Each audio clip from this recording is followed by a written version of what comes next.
we've both expressed concern about the potential for conflict.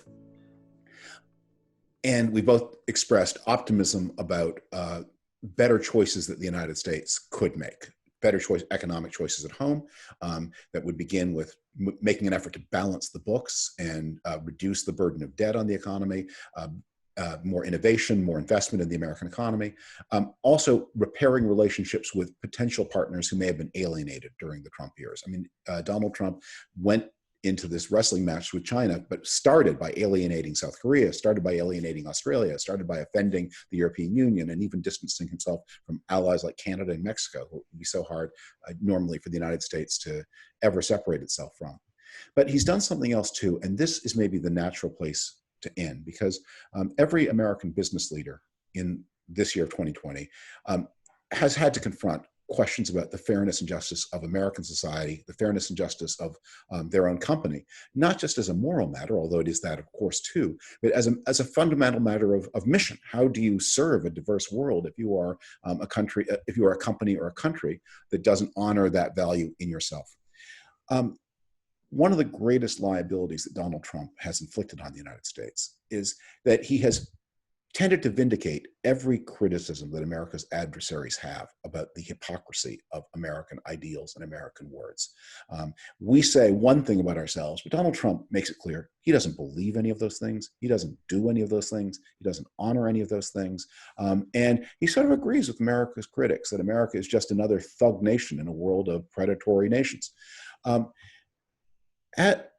we look back on the Cold War, we can see that the Soviets were always better at spying than the United States was. And the Soviet military was dollar for dollar and man for man, probably a much more effective fighting system than the US military ever was.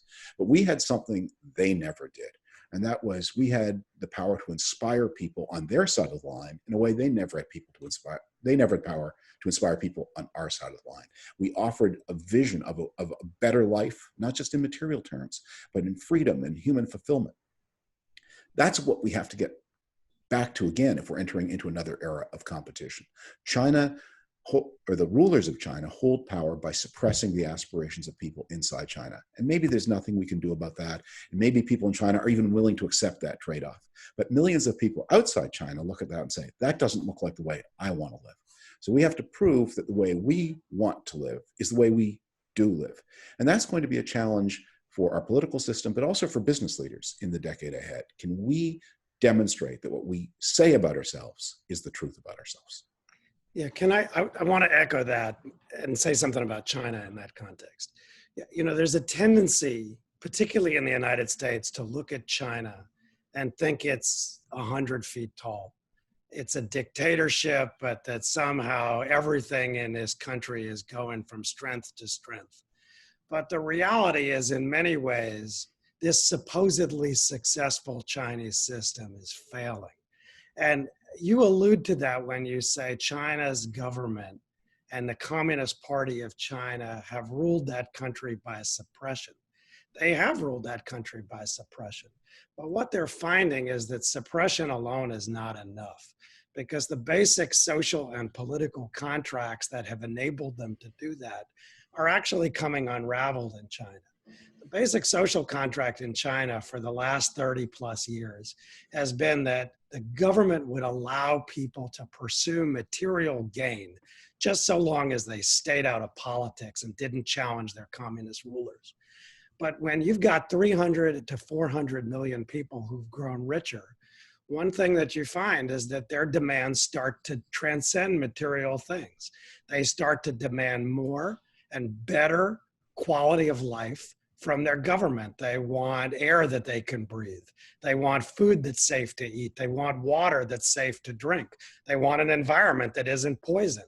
And so they begin to demand not just material payoffs from a government that allows them to pursue that, but a responsive government that delivers on their social demands and can give them a better quality of life. And that just hasn't been happening in China, which may be one reason that there are more than 100,000 social protests in China now against the government, and particularly against local governments, every year. So the Chinese model has been based on a government that is supposedly responsive, even though it's unrepresentative.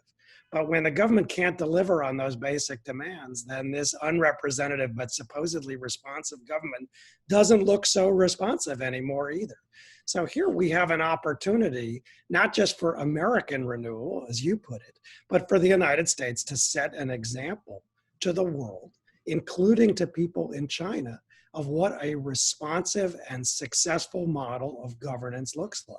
A social contract between government and citizens that really works. And I think in many ways, the United States has not been setting that example, even for ordinary people in China who are repressed every day and can't stand their government. And so that is part of the challenge the United States has, is to rediscover that purpose in a way that's a model for countries like China, but others around the world as well. Well, let me end this with an old joke from the Cold War days. An American citizen and a Soviet citizen got into an argument in an airport bar over whose country was better, whose country was freer. And the American citizen said, well, I can go to Washington, D.C., stand in front of the White House and criticize the president and nothing will happen to me. And the Soviet said, well, that's the same in Moscow. In Russia, I could fly to Moscow, stand in front of the Kremlin and criticize the U.S. president and nothing would happen to me either. We have, in our relentless self-criticism as a society, in our relentless debates, we actually have a resource. We don't think of it that way. And especially in this age of social media where our debates get so rancorous and vituperative and often just plain delusional, it doesn't feel that way, but it is true. And I thank the Worldwide Speakers Group for helping Evan and me to bring a little bit of that debate to you via the technology of Zoom.